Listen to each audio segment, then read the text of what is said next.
أعوذ بالله من الشيطان الرجيم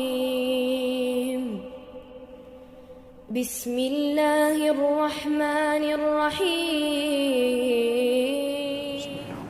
السلام عليكم ورحمة الله وبركاته. إن الحمد لله نحمده ونستعينه ونستغفره ونعوذ بالله من شرور أنفسنا ومن سيئات أعمالنا من يهده الله فلا مضل له ومن يضلل فلا هادي له وأشهد أن لا إله إلا الله وحده لا شريك له وأشهد أن محمدا عبده ورسوله لا نبي بعده وبعد.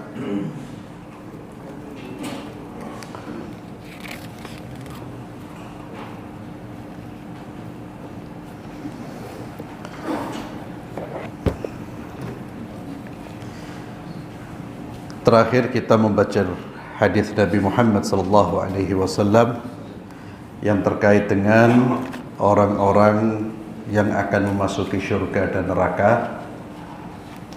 Kelanjutan dari hadis tersebut, zada fi riwayah, ditambahkan di dalam satu riwayat, wa innallaha awha ilayya an tawada'u hatta la yafkhara ahadun ala ahad wa la yabghi ahadun ala ahad. Sesungguhnya Allah Subhanahu wa ta'ala mewahyukan kepadaku agar kalian saling tawadhu, saling rendah hati, agar kalian memiliki sifat rendah hati kepada saudara-saudara kalian,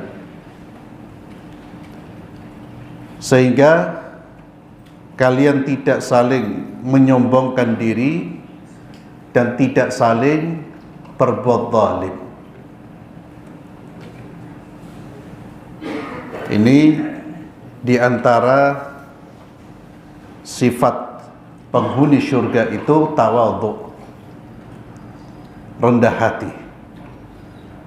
Dia tidak melihat dirinya lebih baik dari orang lain. Kelebihan dirinya tidak menjadikan dirinya merasa paling baik, karena dia yakin dia punya kelebihan namun juga banyak kekurangan. Orang lain banyak kekurangan, juga punya banyak kelebihan. Dengan cara pandang seperti itu, kita tidak akan menyombongkan diri, tidak akan merasa diri kita lebih baik, dan perasaan itu berbahaya. Perasaan bahwa diri kita lebih baik itu akan menyebabkan kita merendahkan orang, bahkan bisa sampai pada menzalimi orang lain. Maka setiap kali kita melihat saudara-saudara kita, maka lihatlah dengan pandangan bahwa dia punya kebaikan-kebaikan yang saya tidak punya. Bisa jadi bahkan kalau kita melihat orang itu kurang baik saat ini, kita katakan mungkin suatu saat dia akan menjadi orang yang lebih baik dari saya. Itulah cara pandang kita kepada orang lain untuk menekan sifat sombong pada diri kita. Manusia itu punya sifat sombong. Dirinya ingin merasa diakui, merasa unggul daripada yang lain. Pengennya manusia itu ingin merendahkan orang lain. Kemudian dari hadis ini pula Nabi SAW menyebutkan bahwa di antara penyebab terjadinya kezaliman adalah tatkala orang itu tidak menghiasi dirinya dengan sikap tawadhu. Apalagi kalau di dalam dirinya terdapat sifat sombong. Sombong itu batarul haq, menolak kebenaran dan meremehkan manusia.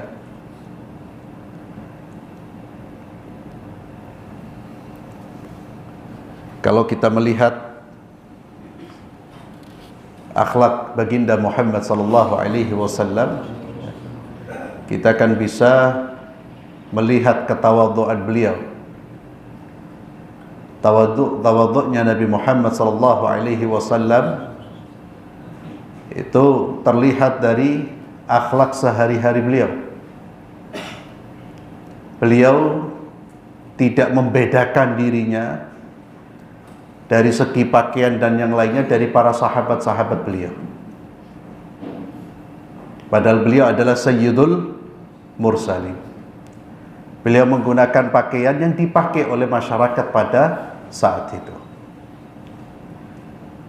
Maka orang kalau belum pernah berjumpa dengan Nabi atau utusan-utusan kafir yang datang, itu ketika belum berjumpa dengan Rasulullah, ketika ada sekumpulan di satu majelis ada Rasulullah dan para sahabat, mereka datang, mereka bertanya, siapa di antara kalian yang bernama Muhammad sallallahu alaihi wasallam? Karena beliau tidak membedakan diri. Dan beliau adalah orang yang ketika bertemu dengan orang lain, beliau adalah orang yang pertama kali mengucapkan salam. Ya. Pertama kali mengucapkan salam. Antum termasuk orang yang mengucapkan salam pertama kali atau nunggu disalamin orang? Kalau mungkin yang belum punya kedudukan mungkin salam duluan, tapi yang sudah punya kedudukan titik sudah mulai apa? Mulai jaim, jaga image. Apalagi sudah tambah sugih, tambah kedudukan yang tambah tinggi. Tidak ada manusia yang lebih mulia daripada Nabi kita Muhammad SAW. Tidak pernah Allah menciptakan manusia yang kemuliaannya melebihi Nabi Muhammad SAW. Meskipun demikian, ketemu dengan siapapun, beliau yang pertama kali mengucapkan salam. Itu antum bisa juga mengukur ketawadhuan kita di situ juga. Jangan menjadi orang yang tidak duwe apa-apa, masya Allah, senyum-senyum, salam kanan kiri, baru punya sayaro titik sudah, baru punya mobil satu sudah, apa? Lehernya kaku. Allahu Akbar. Apalagi punya ilmu. Na'udzubillah. Tawadhu. Demikian pula Nabi SAW ketika bertemu dengan anak-anak kecil, beliau mengucapkan salam kepada mereka. Ini ketawadhuan beliau sallallahu alaihi wasallam.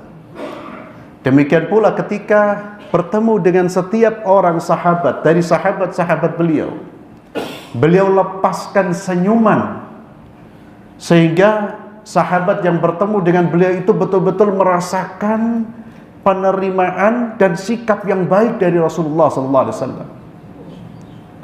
Antum ingat salah seorang sahabat yang sampai nekat bertanya kepada Nabi, "Ya Rasulullah, siapa orang yang paling Anda cintai?" Kenapa dia bertanya itu? Karena dia ingin mendengar dari lisan Nabi bahwa dia orang yang paling dicintai oleh Nabi. Kenapa perasaan itu muncul? Karena dia merasa setiap kali Nabi bertemu dengannya, Nabi itu sangat baik, terbuka, yakni senyumannya luar biasa, begitu hangat. Maka sahabat ini merasa ada pede. Oh, aku orang yang paling dicintai Nabi ini. Maka dia pun tanya pengen mendengar langsung dari lisan Nabi kita Muhammad SAW. Sahabat ini kemudian mengatakan, "Ya Rasulullah, siapa orang yang paling kau cintai?"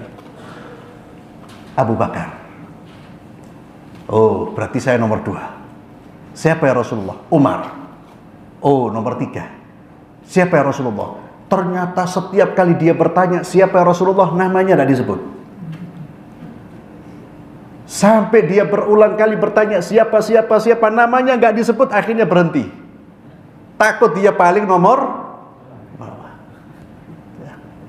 Bukan orang yang paling dicintai, tapi ketika Nabi bertemu dengan sahabatnya, seolah-olah sahabat itu orang yang paling dicintai.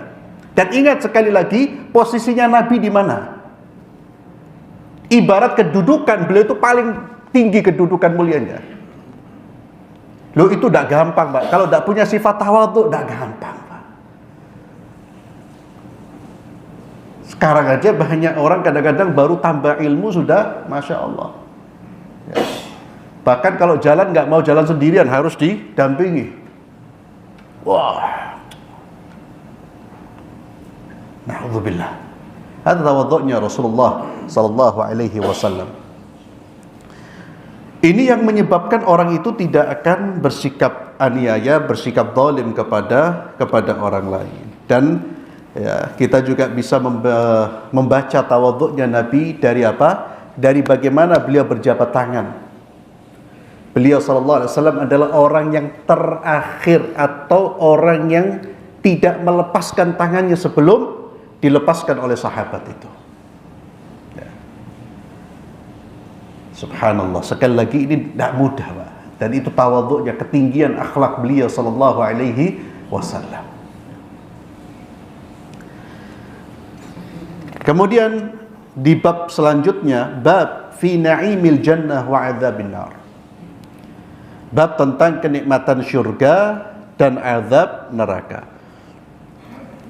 Di dalam hadis yang diriwayatkan oleh Imam Muslim dari Anas bin Malik radhiyallahu tabaraka wa ta'ala beliau berkata, bersabda Rasulullah sallallahu alaihi wasallam, yu'ta bi an'ami ahli dunya. Nanti di hari kiamat itu akan didatangkan orang yang paling menikmati kehidupan dunia. Yu'ta bi an'ami ahli dunya min ahli nar. Tapi dia termasuk penghuni neraka. Jadi orang ini orang yang paling makmur hidupnya di dunia selama Allah menciptakan manusia. Orang yang paling kaya, orang yang paling nikmat hidupnya di dunia. Dia nanti didatangkan di hari kiamat, fayusbaghu fin nari sabghatan. Lalu orang ini dicelup ke neraka, sekali celupan diangkat. Jadi dalam hitungan detik, celupan tuh dimasukkan sebentar kemudian dikeluarkan. Thumma yuqal, kemudian akan ditanya, ya ibna Adam, hal ra'aita khairan qat? Hal marra bika na'imun qat? Wahai anak Adam, apakah engkau melihat kebaikan sedikit pun? Apakah engkau pernah merasakan kenikmatan sedikit pun? Dia akan mengatakan, demi Allah tidak ya Allah. Apa maknanya, ikhwan? Satu kali celupan di neraka itu sudah melupakan semua kenikmatan dia di dunia. Itu belum disiksa secara dalam jangka waktu yang lama, baru dicelup.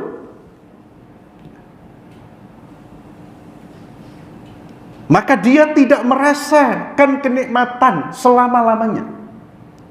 Bahkan dia belum pernah merasa ada kenikmatan yang pernah dia rasakan. Azab itu melupakan semua kenikmatan. Itu baru yang dicelup sekali celupan. Wa yu'ta bi asyaddin nasi bu'san fid dunya. Sebaliknya nanti di surga akan didatangkan orang yang paling fakir, paling sengsara hidupnya di dunia. Siapa? Wallahu alam. Pokoknya orang yang paling sengsara. Tidak ada manusia yang lebih sengsara dari orang ini, tapi dia termasuk penghuni surga. Fayusbaghu sabghatan fil jannah. Orang ini pun dicelup ke surga dengan satu kali celupan, dimasukkan sebentar kemudian dikeluarkan. Itu dia sudah merasakan nikmat yang melupakan kesengsaraan yang begitu panjang di dunia. Celupan sekali celupan di surga itu melupakan semua kesengsaraan dia. Sebaliknya tadi celupan di neraka itu melupakan semua kenikmatan yang dia rasakan. Lalu ditanya, hal ra'aita bu'san qat? Hal marra bika syiddatun qat? Apakah engkau pernah mengalami kesengsaraan, kesusahan? Dia mengatakan, tidak, wallahi saya tidak pernah merasakan kesusahan, ya Allah. Lupa, sudah selesai. Itu baru dicelup, baru dimasukkan surga sebentar, belum merasakan nikmat yang lain. La wallahi ya Rabb, ma marra bi bu'sun qattun wala ra'aitu syiddatan qatt. Saya tidak pernah melewati masa-masa berat, masa-masa sengsara, dan saya tidak pernah melihat sesuatu yang menyengsarakan. Itu gambaran kenikmatan surga dan siksanya api neraka. Maka termasuk kebodohan yang besar ketika manusia menjadikan hidupnya di dunia untuk mendapatkan siksa di akhirat. Itu manusia terbodoh yang pernah ada. Manusia yang menjadikan dunianya untuk dia menjadikan kehidupan di dunianya untuk mendapatkan siksa di akhirat. Dan manusia sebaliknya yang cerdas adalah yang menjadikan kehidupan dunianya untuk meraih surga Allah Subhanahu wa taala. Berapapun yang dia bayar, yang harus dia bayar, tenaga yang harus dia keluarkan, bahkan kalau setor nyawa dia setorkan, karena tidak ada bandingannya dengan kenikmatan surga yang akan dia peroleh. Maka Nabi Muhammad SAW mengatakan, al-qayyisu man dana nafsahu wa amila lima ba'dal maut. Orang yang cerdas itu adalah orang yang mampu mengontrol hawa nafsunya dan melakukan amalan-amalan yang menyelamatkan dia setelah kematian. Itu orang pintar, orang cerdas. Maka orang yang cerdas itu orang yang sholat sekalipun tidak punya gelar. Menurut Islam, orang itu bodoh sekalipun gelarnya profesor, doktor, kalau dia tidak sholat. Itu orang jahil, orang ajiz, orang yang lemah akalnya. Wal ajiz man ittaba'a hawa. Adapun orang yang bodoh adalah orang yang mengikuti hawa nafsunya. Wa tamanna 'ala Allahil amani. Dan hanya berangan-angan. Berangan-angan tok, itu wong bodoh. Pengen mlebu surga, bercita-cita masuk surga, tapi tidak sholat. Itu kan orang lemah itu. Bercita-cita pengen tidak masuk neraka. Ya Allah, neraka, naudzubillah. Tapi mari ngono apa? Zalim kepada orang. Ya. Duduk menggunjing fulan, menggunjing alan. Yang dia lakukan justru amalan-amalan ahli neraka. Jadi ucapannya itu hanya amani. Amani itu apa? Angan-angan saja. Beda dengan cita-cita. Kalau cita-cita itu yang kita harapkan, yang kita inginkan, dan ada action untuk mendapatkan apa yang kita inginkan itu. Aksinya ada. Itu yang dipuji oleh Allah Subhanahu wa taala, dan itulah orang-orang yang nanti akan dibantu oleh Allah. Kita punya cita-cita meraih surga Allah, lalu kita tunjukkan di hadapan Allah bahwa kita serius dalam mencapai cita-cita itu. Itu orang yang jujur. Tapi yang hanya sekedar pengen surga tapi tidak ada keinginan, tidak ada actionnya. Justru actionnya bertentangan dengan apa yang dia inginkan, itu namanya angan-angan. Ya. Seperti kita duduk majlis terus berangan-angan. Ya Allah, zenyo lek kita orang punya rumah sing gede ono kolam renangi, enak ono lapangan basket, lapangan bola nih, zen kita orang majlis ya.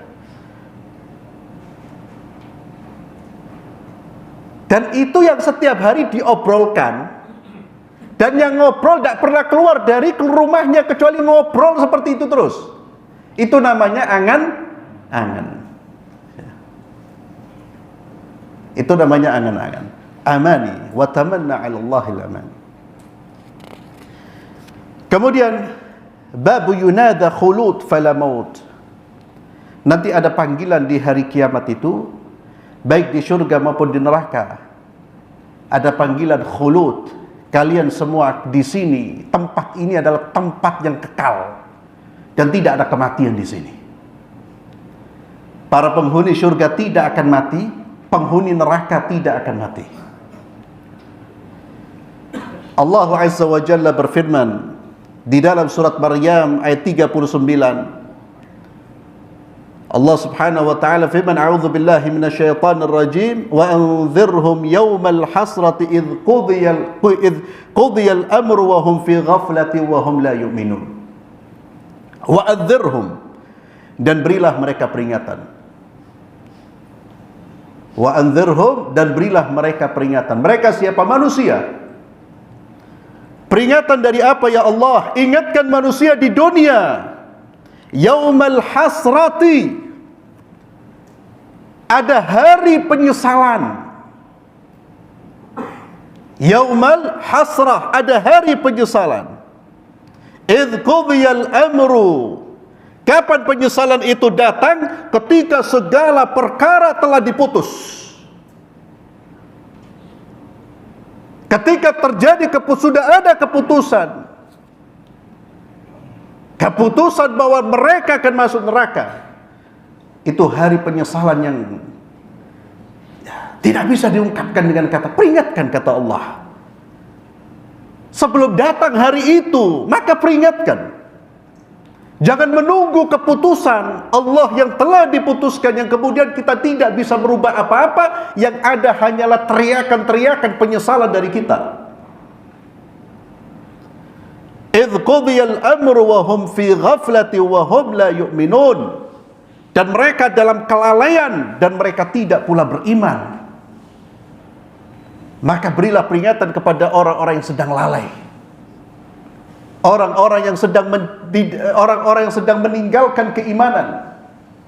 Jangan sampai mereka terus berada dalam kelalaian. Mereka dalam kondisi kekufuran sampai ketika Allah mengirim malaikat maut untuk menjemputnya, selesai.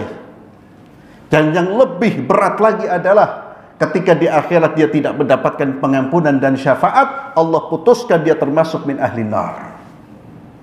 Itulah yang disebut dengan yaumal hasrah, hari penyesalan. Yang tentunya penyesalan yang sangat-sangat dahsyat. Jangankan manusia menyesal pada saat itu ketika sudah diputuskan bahwa dia termasuk ahli neraka. Manusia ini ketika mati saja menyesal dia. Menyesal kenapa? Tidak beramal saleh. Bahkan yang sudah beramal saleh mengatakan, duhai sekiranya saya menambah amal saleh saya. Dan itulah penyesalan-penyesalan yang akan terjadi. Maka sebelum kita menyesal, ikhwani fillah, kita manfaatkan waktu-waktu ini. Karena kalau sudah selesai, kalau sudah meninggalkan dunia, khalas, tidak bisa kembali. Kalau saat ini kita menyesal, kita bisa merubah keadaan kita pada beberapa saat berikutnya. Besok kita bisa merubah keadaan kita. Selama nafas masih ada dalam diri kita, selama nyawa belum sampai pada kerongkongan, pintu taubat terbuka luas. Dosa apapun bisa kita perbaiki. Seberapa besar dosa kita, seberapa buruk diri kita, itu masih bisa kita perbaiki. Bahkan bisa kita hapus catatan dosa itu selama kita masih hidup di dunia. Namun kalau kita sudah dipanggil oleh Allah, selesai. Tidak ada lagi kesempatan beramal. Tidak ada lagi kesempatan untuk merubah keadaan. Dari kita sudah ada.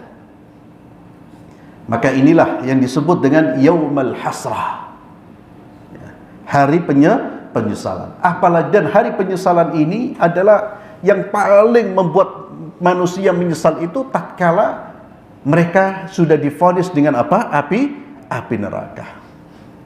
Apalagi divonis dengan api neraka selama-lamanya, yaitu untuk orang-orang kafir. Allahu Akbar, ikhwani fillah. Ini pun yang kemudian sering saya sampaikan, renungkan Pak.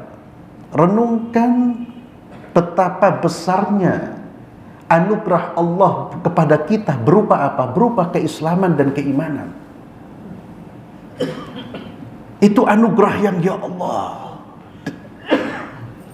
tidak bisa itu kita ukur dengan nilai dunia, tidak bisa.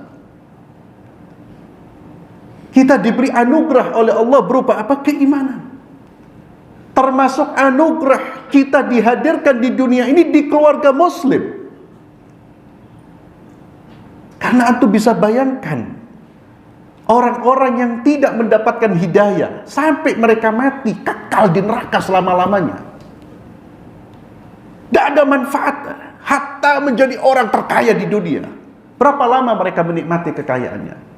Dan seperti yang disebutkan dalam hadis ini, dicemplungkan sekali saja, dicelupkan sebentar saja, dimasukkan sebentar saja, itu orang seperti tidak pernah merasakan kenikmatan sedikit pun, melupakan semua kenikmatannya, bahkan tidak pernah melihat kenikmatan sama sekali.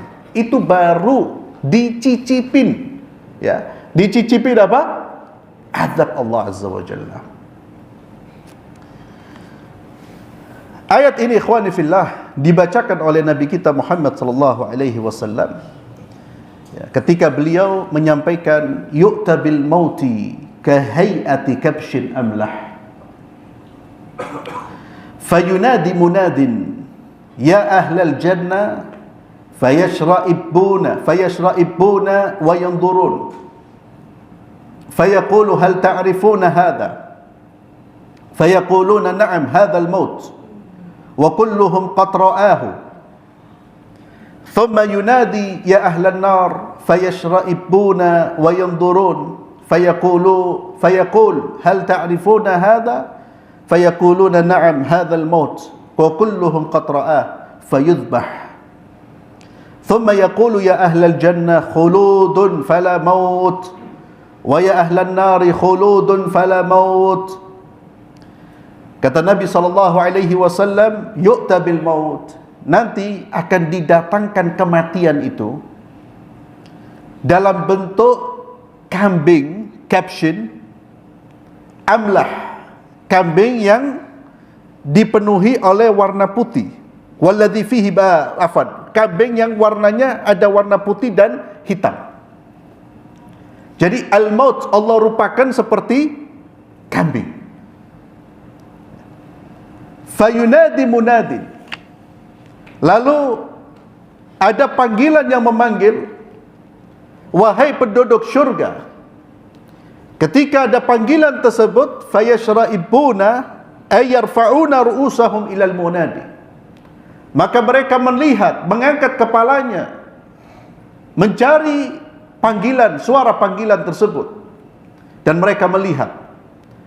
Lalu dikatakan, apakah kalian tahu ini? Mereka penghuni surga itu mengatakan, iya, ini adalah kematian. Jadi mereka mengenali itu adalah kematian. Wa kulluhum qad ra'ahu, setiap masing-masing dari kalian telah melihatnya. Demikian pula di neraka, penghuni neraka dipanggil, wahai penghuni neraka. Mereka mengangkat kepala mereka melihat. Lalu dikatakan kepada mereka, apakah kalian mengenal ini? Mereka mengatakan, iya, ini adalah kematian. Dan setiap dari kalian semuanya telah melihatnya. Fayudbah, maka kematian yang dibentukkan, dirupakan dalam bentuk kabas ini disembelih. Disitulah kemudian panggilan tersebut memanggil, menyerukan, ya ahlal jannah khuludun fala maut, wahai penghuni syurga, kalian akan kekal dan kalian tidak akan mati selama-lamanya.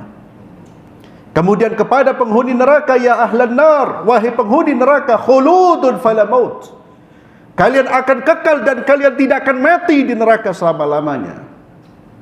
Kemudian Nabi kita Muhammad SAW membacakan firman Allah, wa anzirhum yaumal hasrati idh qudiyal amru wa hum fi ghaflatin wa haula'i fi ghaflatin ahli dunya wa hum la yu'minun. Dan berilah peringatan kepada mereka yaumal hasrah, di hari penyesalan ini ketika qudiyal amr, perkara sudah diputuskan dan mereka berada dalam kelalaian. Kemudian Nabi mengatakan mereka berada dalam kelalaian, yakni penghuni dunia ini. Ketika diberi usia oleh Allah, diberi kesempatan terus, mereka lalai dari mengingat Allah, lalai dari beriman kepada Allah dan Rasulnya. Wahum la yu'minun, sampai mereka mati mereka tidak beriman. Kemudian ikhwani fillah, babul likulli insan manzilan. Setiap manusia itu Allah sudah ciptakan dua tempat baginya. Dari Abu Hurairah radhiyallahu anhu, beliau berkata, bersabda Rasulullah sallallahu alaihi wasallam, "Ma minkum min ahadin illa lahu manzilan." Setiap orang dari kalian itu memiliki dua tempat. Manzilun fil jannah wa manzilun fil nar. Satu tempatnya dia di syurga dan satu tempatnya dia di neraka. Fa idza mata fadakhala an-nar. Kalau dia mati dan dia masuk ke dalam api neraka, waritha ahlul jannah manzilahu. Maka rumahnya yang di surga ini diwarisi oleh orang lain. Falidzalika qauluhu ta'ala, dan itulah firman Allah Subhanahu wa taala, ulaika humul warithun.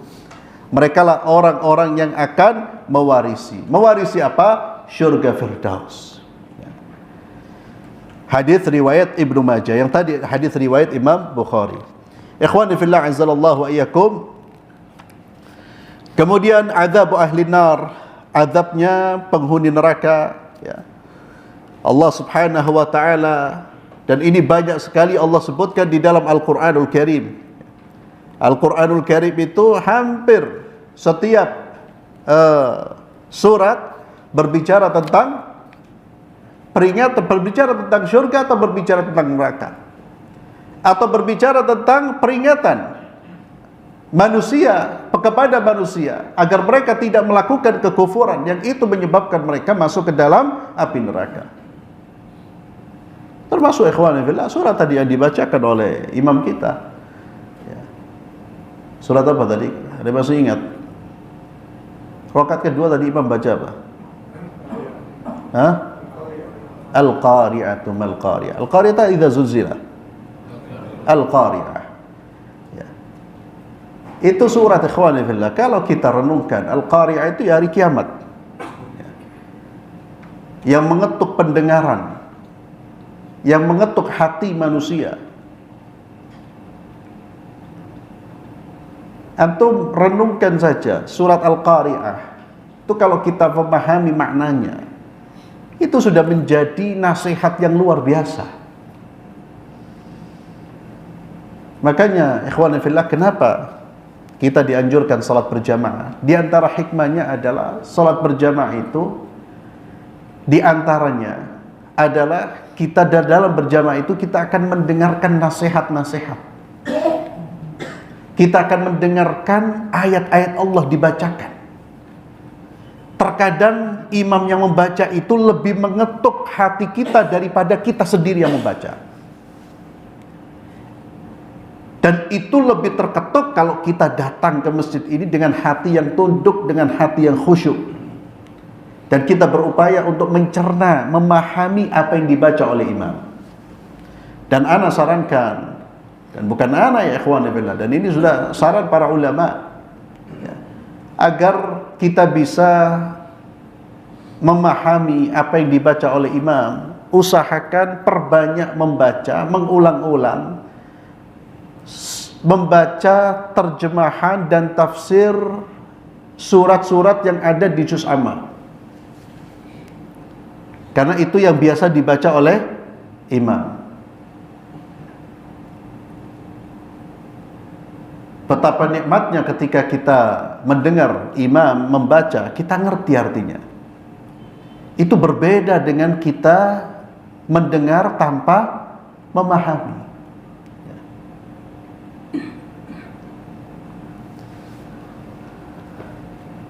Di dalam surat Al-Hajj ayat 19 ayat 20-21, Allah Subhanahu wa taala berfirman, A'udzu billahi minasyaitonir rajim. Falladzina kafaru qutti'at lahum thiyabun min narin. Qutti'at lahum thiyabun min nar. Dan orang-orang kafir, qutti'at lahum, akan dibuatkan untuk mereka thiyabun, pakaian, min nar, dari api neraka. Allahu Akbar. Nas'alullah al-afiyah wassalamah. Jadi pakaiannya itu api. Yusabbu min fawqa ru'usihimul hamim.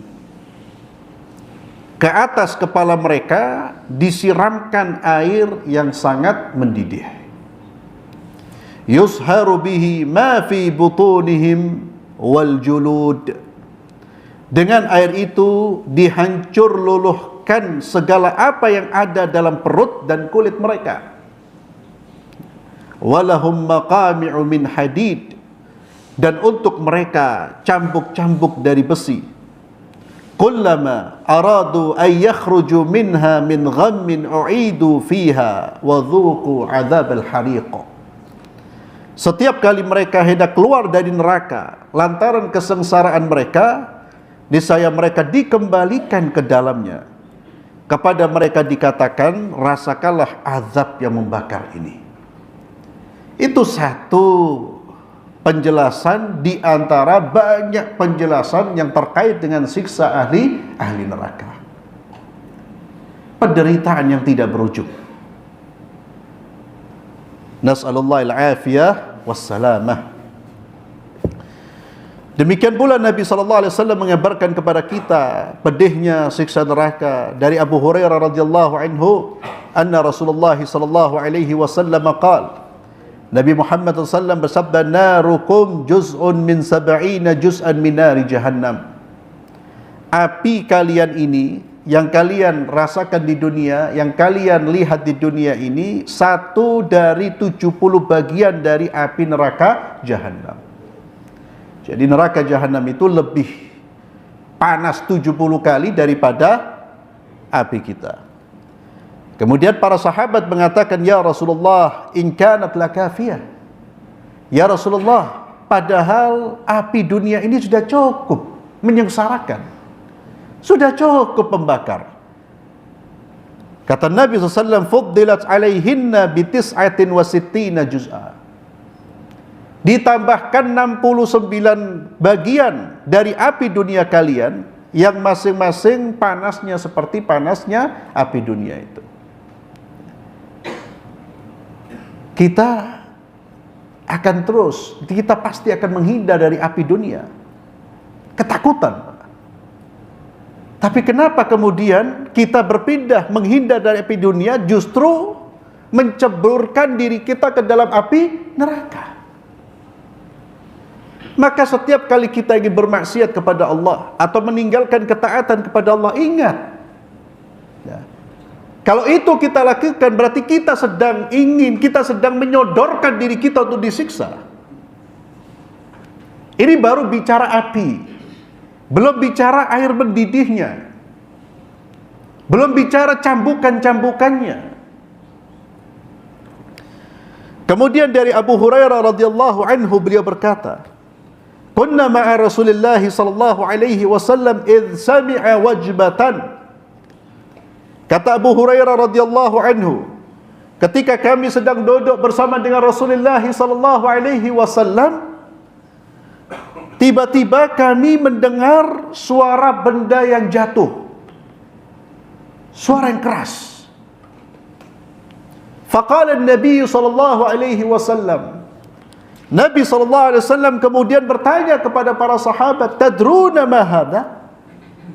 Kalian tadi dengar, kalian tahu benda apa itu yang jatuh? Qala qul Allahu wa rasuluhu a'lam. Mereka mengatakan Allah dan Rasulnya yang lebih tahu. Qala hadha hajarun rumiya bihi fin nar mundu 70 kharifah.